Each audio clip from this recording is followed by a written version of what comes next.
Hello and welcome to the Canon Reviewed, a podcast that looks at old books with new eyes and examines their continued relevance to contemporary readers. I'm your host, Daniel, and I'm delighted that you're here. Today, we continue our discussion of Shakespeare's Hamlet, focusing on the soliloquy, "Oh, what a rogue and peasant slave am I." This one's a biggie, to be sure, and we'll see just how it fits in the play dramatically and thematically as we take it apart. So please, pull up a chair by the fire, and let's get started. Oh, what a rogue and peasant slave am I. Is it not monstrous that this player here, but in a fiction, in a dream of passion, could force his soul so to his own conceit that from her working, all his visage waned, tears in his eyes, distraction in his aspect, a broken voice, and his whole function suiting with forms to his conceit. And all for nothing, for Hecuba. What's Hecuba to him, or he to Hecuba, that he should weep for her? What would he do, had he the motive and the cue for a passion that I have? He would drown the stage with tears and cleave the general ear with horrid speech, make mad the guilty and appall the free, confound the ignorant and amaze indeed the very faculties of eyes and ears. Yet I, a dull and muddy-mettled rascal, peak like a John o' Dreams, unpregnant of my cause, and can say nothing. No. Not for a king upon whose property and most dear life a damned defeat was made. Am I a coward? Who calls me villain, breaks my pate across, plucks off my beard and blows it in my face, tweaks me by the nose, gives me the lie in the throat as deep as to the lungs? Who does me this? Swoons, I should take it, for it cannot be but I am pigeon-livered, and lack gall to make oppression bitter. Or ere this, I should have fatted all the region kites with this slave's offal. Bloody, bawdy villain, remorseless, treacherous, lecherous, kindless villain. Oh, vengeance. Why, what an ass am I. This is most brave, that I, the son of a dear father murdered, prompted to my revenge by heaven and hell, must, like a whore, unpack my heart with words and fall a-cursing like a very drab, a scullion. Fie upon fie. Oh, about my brains. I have heard that guilty creatures sitting at a play have, by the very cunning of the scene, been struck so to the soul that presently they have proclaimed their malefactions. For murder, though it have no tongue, will speak with most miraculous organ. I'll have these players play something like the murder of my father before mine uncle. I'll observe his looks, I'll tempt him to the quick. If he do blench, I know my course. The spirit that I have seen may be a devil, and the devil have power to assume a pleasing shape, and perhaps out of my weakness and my melancholy, as he is very potent with such spirits, abuses me to damn me. I'll have grounds more relative than this. The play's the thing, wherein I'll catch the conscience of the king. Okay. This is a hugely significant speech by Hamlet, but like last time, let's put it in context. What happened before it? How did it come to this moment? The soliloquy ends Act 2, so a lot of stuff has happened since the ghost of his father told Hamlet that his uncle murdered him in his sleep. And worse, kept him from purging his sins before death with last rites. So he's burning in a kind of hell until all those evil deeds get melted from him. Now again, that religious angle pops up. Hamlet is most horrified by his dad's condition in this afterlife, and that makes up a good portion of his anger. So let's walk ourselves up to this moment, when Hamlet is finally alone.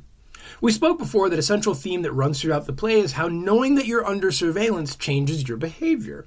From the jump, Hamlet has been told that he will be in the comfort of his uncle's eye, and there are eyes everywhere in Elsinore. I bring this up here because Act 2 begins with Polonius, the officious advisor to the king, paying some guy named Rinaldo to go to France to spy on his own son Laertes there. Where does he go? What does he do? Who's he with? All of it. And we never really know why he wants to know, other than that he's a bit of a busybody. It's one thing to feel that as a chief counselor, knowledge is of paramount importance, but quite another to be this way to your family. It's in his blood, I guess.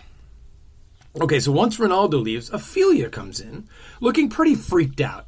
She and Hamlet have a thing. Now, it's never completely defined, but it's clear that they're romantically involved at the start of the play. I'll have a lot to say about Ophelia at the wrap-up of Hamlet, but, how she's used and abused throughout Act 2 is crucial to the development of these scenes. Anyway, she comes in, and Polonius is all like, "What's wrong?" And she's like, "I just saw Hamlet, and he was a mess." She describes him having his clothes all untucked and disheveled, his hair all crazy and that, and this is the weirdest. He grabs her wrist and just stares at her for a long time before sighing deeply and leaving the room. This whole ordeal confirms Polonius' belief that Hamlet is mad for love, and that's why he's been acting strangely. It's not the whole dead dad, mom marries uncle thing. Nope, it's love.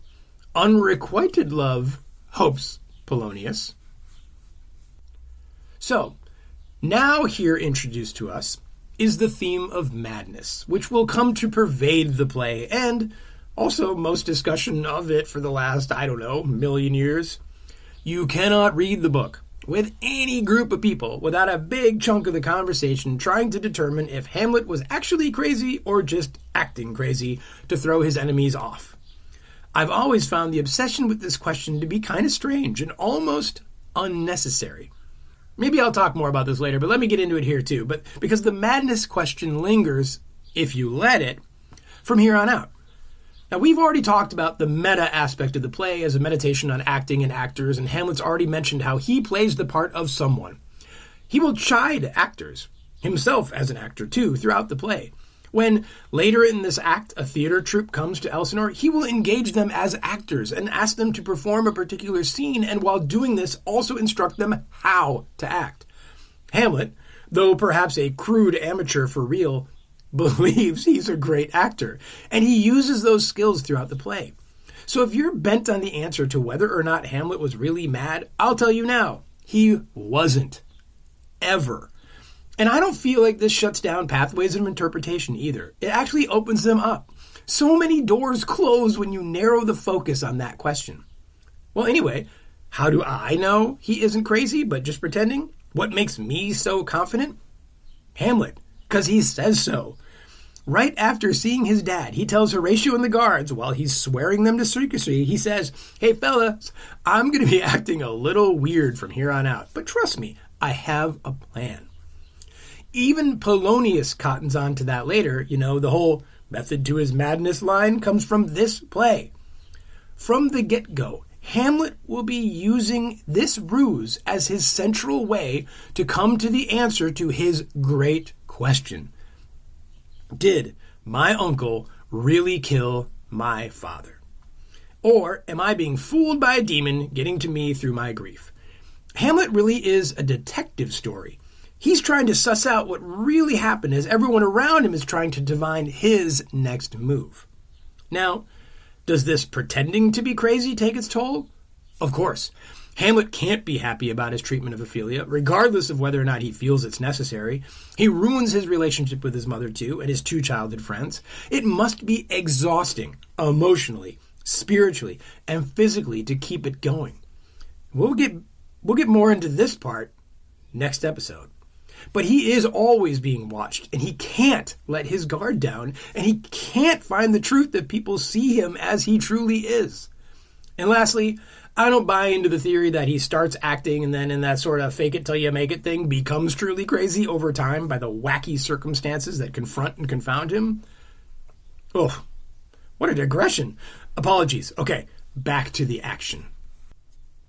Polonius goes straight away to the king and queen to inform them that he's uncovered the source of Hamlet's lunacy. Before he can tell them, we see the royal couple speaking to two young gentlemen, Rosencrantz and Guildenstern, who were childhood friends of Hamlet's. They've been summoned to discover what's the matter with Hamlet. They're his buddies, so see what's up. Then Polonius says he knows what it is, but the queen interrupts and says, "Me too, it's obvious, his father's untimely death and our rushed marriage." "Nope," says Polonius, "it's love." He then shows them some letters and poems Hamlet wrote Ophelia. They're still doubtful, so Polonius says, he happens to walk in this particular place at this particular time, because I watch him all the time. How about I loose my daughter on him while the king and I hide behind a curtain to observe the whole thing? The king and queen say, okay, cool, and Polonius goes to get his daughter. On the way, he accidentally meets up with Hamlet, and the young man will ill-treat the elder. Now, of note in this brief encounter is this, though. The way in which Hamlet makes fun of Polonius makes the old man suspicious because of the whole method to his madness thing.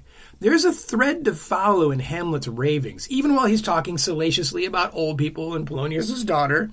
The other thing here is that Polonius asks Hamlet if he knows him, and Hamlet replies, "Of course, you are a fishmonger." Now, there's a fishmonger and there's a fishmonger. In Shakespeare's time, the latter was a reference to sort of a pimp. So maybe Hamlet already knows what Polonius is all about, this loosing of his daughter stuff. Or maybe he's just being a jerk to the guy he knows will report everything he says back to his uncle. So Polonius says, "I'll take my leave of you, my lord," and Hamlet, so quick, so clever, so mean, retorts that Polonius can't take something from him that he's so happy to part with. Well, then Hamlet encounters his best buds since, kindergarten, Rosencrantz and Guildenstern. Now, for some reason, I feel like this encounter is some of the best writing from Shakespeare ever. In this brief scene, we have it all. High drama and honest emotion, locker room boy talk, plot stuff, and the seeds of doubt planted in Hamlet by his friend's presence, even as he tries to save them from feeling they need to lie to him.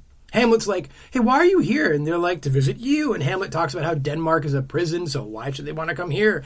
And dudes, be honest with me. Why are you really here? Rosencrantz and Guildenstern, they mumble a bit and try to obfuscate, but Hamlet stops them. He's like, "I'll tell you why you're here, so you don't have to lie to me. My mom and my uncle want you to figure out what's wrong with me, right?" And they sheepishly agree that that's the case. Now, Hamlet takes that in stride, but from then on, Rosencrantz and Guildenstern are antagonists to him. Yet more pairs of eyes watching his every move.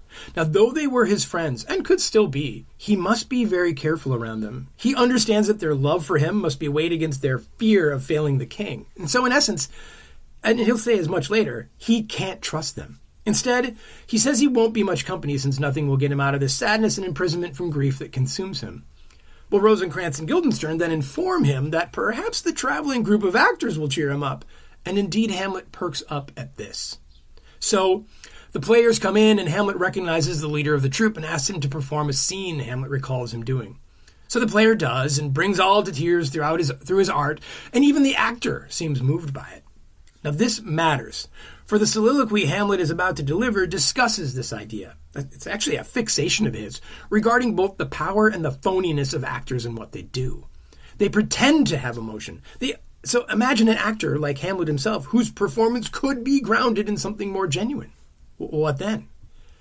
But these actors, and their coming show at court tonight, give Hamlet an idea. He speaks quietly with the leader, asks if he could learn a few lines in a scene for tonight's show. Hamlet will write something up, and the troupe can quickly learn it and stage the performance in front of the king. The actor agrees, and Hamlet sends the actors, Rosencrantz and Guildenstern, and the rest away, and turns his attention once again to us. So let's go ahead and break this one down. Keep in mind as we do that Hamlet has just witnessed a professional actor employing his trade and has been both overwhelmed and frustrated by it. But also, and perhaps most importantly, inspired by it. Now I am alone. Oh, what a rogue and peasant slave am I. Is it not monstrous that this player here, but in a fiction, in a dream of passion, could force his soul so to his own conceit that from her working all his visage waned, tears in his eyes, distraction in his aspect, a broken voice, and his whole function suiting with forms to his conceit. And all for nothing. For Hecuba. What's Hecuba to him, or he to Hecuba, that he should weep for her? In this soliloquy, Hamlet's self-deprecation is on full display, and he doesn't hold back with his self-loathing. It will all bubble up here.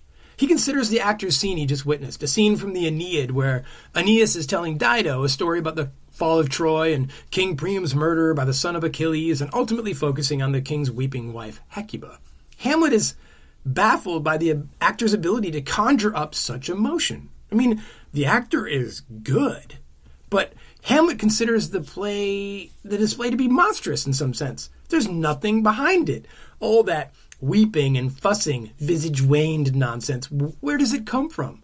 The line, his whole function with forms to his conceit, is a callback to the whole seems, madam thing Hamlet expressed in his first real line.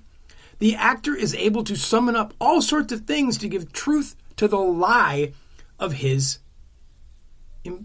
performance. So this makes Hamlet consider this. What would he do had he the motive and the cue for passion that I have? Well, he would drown the stage with tears and cleave the general ear with horrid speech, make mad the guilty and appall the free, confound the ignorant and amaze indeed the very faculties of eyes and ears. Imagine, thinks Hamlet, how much more powerful this moment would have been had the actor had the depth of genuine feeling, of total grief that he had. He would drown the stage with tears, cause the audience to suffer, confusing the lot of them by the very nature of the things Hamlet knows. What power could the actor conjure up with such actual emotion? But no. This makes Hamlet once again turn his critical eye on himself. What the actor's scene really does is make him question his own inaction. If I have such depth of feeling, he asks himself, then why haven't I done anything? This will not be the last time that Hamlet chides himself thus. He continues. Yet I, a dull and muddy-mettled rascal, peak like a John o' Dreams, unpregnant of my cause, and can say nothing. No, not for a king upon whose property and most dear life a damned defeat was made. Am I a coward? Who calls me villain? Breaks my pate across, plucks off my beard, blows it in my face, tweaks me by the nose, gives me the lie in the throat as deep as to the lungs. Who does me this? Swoons, I should take it, for it cannot be but I am pigeon-livered, and lack gall to make oppression bitter. Or, ere this, I should have fatted all the region kites with this slave's offal. Bloody, bawdy villain, remorseless, treacherous, lecherous, kindless villain. Oh, vengeance. Okay, that was a long passage, so let's break it down. It's full of old-timey stuff. Now, Hamlet condemns himself for being spiritless, directionless, a muddy-mettled rascal moping around like a hapless dreamer, not doing any of the things he knows he should be doing. Oh my, Hamlet must be a Pisces. He's angry with himself that he feels, and as you said this before, like he can't speak up. Even for something as huge as his father's death, something holds him back. And here he tries to find the source of that obstacle, and it turns out, he realizes, it's him. He asks himself a series of questions. Who calls me a villain? Who tweaks my nose, plucks out my beard hairs, punches me in the face? If there was someone doing this to me, calling me names and egging me on, that would be awesome. But since there isn't, well, then the only person holding me back is me. Hamlet is so human here. It must be that I'm a coward and lack gall, meaning conviction here. Otherwise, he would have already fed Denmark's birds of prey with Claudius's guts. He then employs a lofty string of adjectives to describe his uncle, and they're not particularly generous. But this part concludes with a sneering Hamlet saying, "Oh, vengeance," like it's a joke, or at least he is. It's not a call to arms, but rather a sarcastic jab at himself that this is what his vengeance looks like. a mopey coward just talking about it, which is actually what the next section is about, so let's get to it. Why, what an ass am I. This is most brave, that I, the son of a dear father murdered, prompted to my revenge by heaven and hell, must, like a whore, unpack my heart with words and fall a-cursing like a very drab, a scullion. Fie upon it. Ugh. About my brains. I'm going to be honest about this short passage. I've never really understood it. I mean, I get the first bit, where Hamlet's like, man, I'm an ass. Totally admirable that I can't get revenge, even though heaven and hell have sanctioned it, sure. But then there's that comparison to a prostitute that's always kind of flummoxed me. Now, my guess is that it's about falling to a lowly and powerless station, where all that's left is to unpack his heart with words instead of taking action, falling on the ground and cursing his current situation, which is what Hamlet must imagine goes on with both prostitutes and the kitchen staff. Now, we can't forget, in all this relating to him that we do, and all the empathy that we feel for him, that Hamlet is a young and wealthy kid. I mean, he's a scholar, he's very bright, but there's a callowness to him that reveals itself on occasions like this. Okay, now we jump to the final bit of the soliloquy, and it sets up the next big plot point. So here goes. I have heard that guilty creatures sitting at a play have, by the very cunning of the scene, been struck so to the soul that presently they have proclaimed their malefactions. For murder, though it have no tongue, will speak with most miraculous organ. I'll have these players play something like the murder of my father before mine uncle. I'll observe his looks, I'll tent him to the quick. If he do blench, I know my course. The spirit that I have seen may be a devil, and the devil hath power to assume a pleasing shape, perhaps, out of my weakness and my melancholy, as he is very potent with such spirits. Abuses me, to damn me. I'll have grounds more relative than this. The play's the thing, wherein I'll catch the conscience of the king. It's very simple, this conclusion. But funny, too, in that if this is what counts as action to Hamlet, it's still a bit, passive. I'll have the actors do something is a little different from I'll do something. And yes, Hamlet will write the scene, a little meta-Shakespeare here, but it's still not him doing it. Instead, it's actually further waiting, and he doesn't admit that to himself. No, he needs further proof of his uncle's guilt, so he goes about it in an elaborate show that, whether it works or not, whether Hamlet sees Claudius blench or not, any subtlety or camouflage Hamlet once possessed will now be destroyed. His uncle will know he's onto him, no matter how well Hamlet plays this off. Now, we know this as an audience, especially if we've seen the play before and know the story, of course, but it's telling that this is where his mind goes. Hamlet isn't perfect. He makes mistakes. This seems, now at the end of Act 2, to be a brilliant ploy. But it can only set in motion disastrous consequence. Once again, Hamlet leads with his doubts, his needs to be sure. He goes back to that whole, this could all be the work of the devil, using his own melancholy against him to make him do something that will damn his soul. I get that, and I sympathize with it. I mean, it's no small thing he feels he must do. Regicide, upending the kingdom, all that. So it's good to be sure. So it'll be the play, for the play's the thing, wherein he'll catch the conscience of the king. Now, what we have most of all in this soliloquy is the beginning of the analytical mind that will come to define and destroy young Hamlet. His need for certainty, to set up these machinations, to find absolute proof of his uncle's guilt.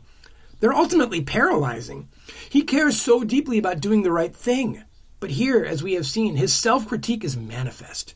Yes, he is self-effacing in a charming way at times, as we have said last time, but here he is brutal. Why am I waiting? He says. Hamlet is smart, clever, cunning, but more than all of those, he is a doubter, mostly of himself. Perhaps he really cannot foresee just what this play of his will put into motion. But there is still much to do, much to feel, and much to say before the players perform his little scene in front of the king. Thank you so much for sitting by the fire with me. Please rate and review the podcast, as it does make it easier for others to find. And if you like what you're hearing and intrigued by where it's going, please consider supporting the show on Patreon at www.patreon.com/The Canon Reviewed. You'll find a few tiers to choose from, as well as an invite to our Discord community. I've begun to slowly put these episodes up on YouTube, so do me a favor and search for the podcast there and subscribe. I really appreciate that. Now look, this podcast is a conversation as much as anything else, so please send an email to thecanonreviewed@gmail.com with your thoughts and observations about the works under study, as I'd love to include them in future episodes. How do you feel at this point about Hamlet? Do you identify with him in any way? Now, I'd like to take a quick moment here to thank our two head librarians, Jeff Seplak and Jesse Cunningham, for their continued support on Patreon, and to add how delighted I am that the head librarian's office has expanded. That's right, we have a third head librarian, and I'd like to thank my dear, dear friend Jake Frounfelter for his generosity. Jake, Dungeon Master Extraordinaire and bestest of role players, please let me know if the desk suits you or if you need a new chair. Okay, next time, we turn our attention to the single greatest, most famousest speech in the history of literature. You know what it is. Does it deserve its fame? Is it really all that? Well, you'll have to come back and find out, but spoiler, yes. Now, I'll leave you with Hamlet's short speech at Rosencrantz and Guildenstern when he finally pushes them to agree that they were sent for. It's a lovely bit, and I think Hamlet is being quite genuine with them at this point. And we also get a celebrated line here I'm sure you'll recognize. So, I'll see you next time. If you love me, hold not off. My lord, we were sent for. I will tell you why. So shall my anticipation prevent your discovery, and your secrecy to the king and queen moult no feather.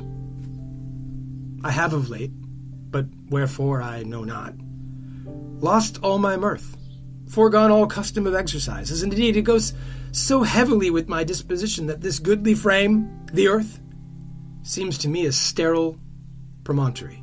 This most excellent canopy, the air, look you, this brave o'erhanging firmament, this majestical roof fretted with golden fire, why, it appeareth nothing to me but a foul and pestilent congregation of vapors. What a piece of work is a man! How noble in reason, how infinite in faculties, in form and moving, how express and admirable, in action, how like an angel, in apprehension, how like a god. The beauty of the world, the paragon of animals, and yet to me, what is this quintessence of dust? Man delights not.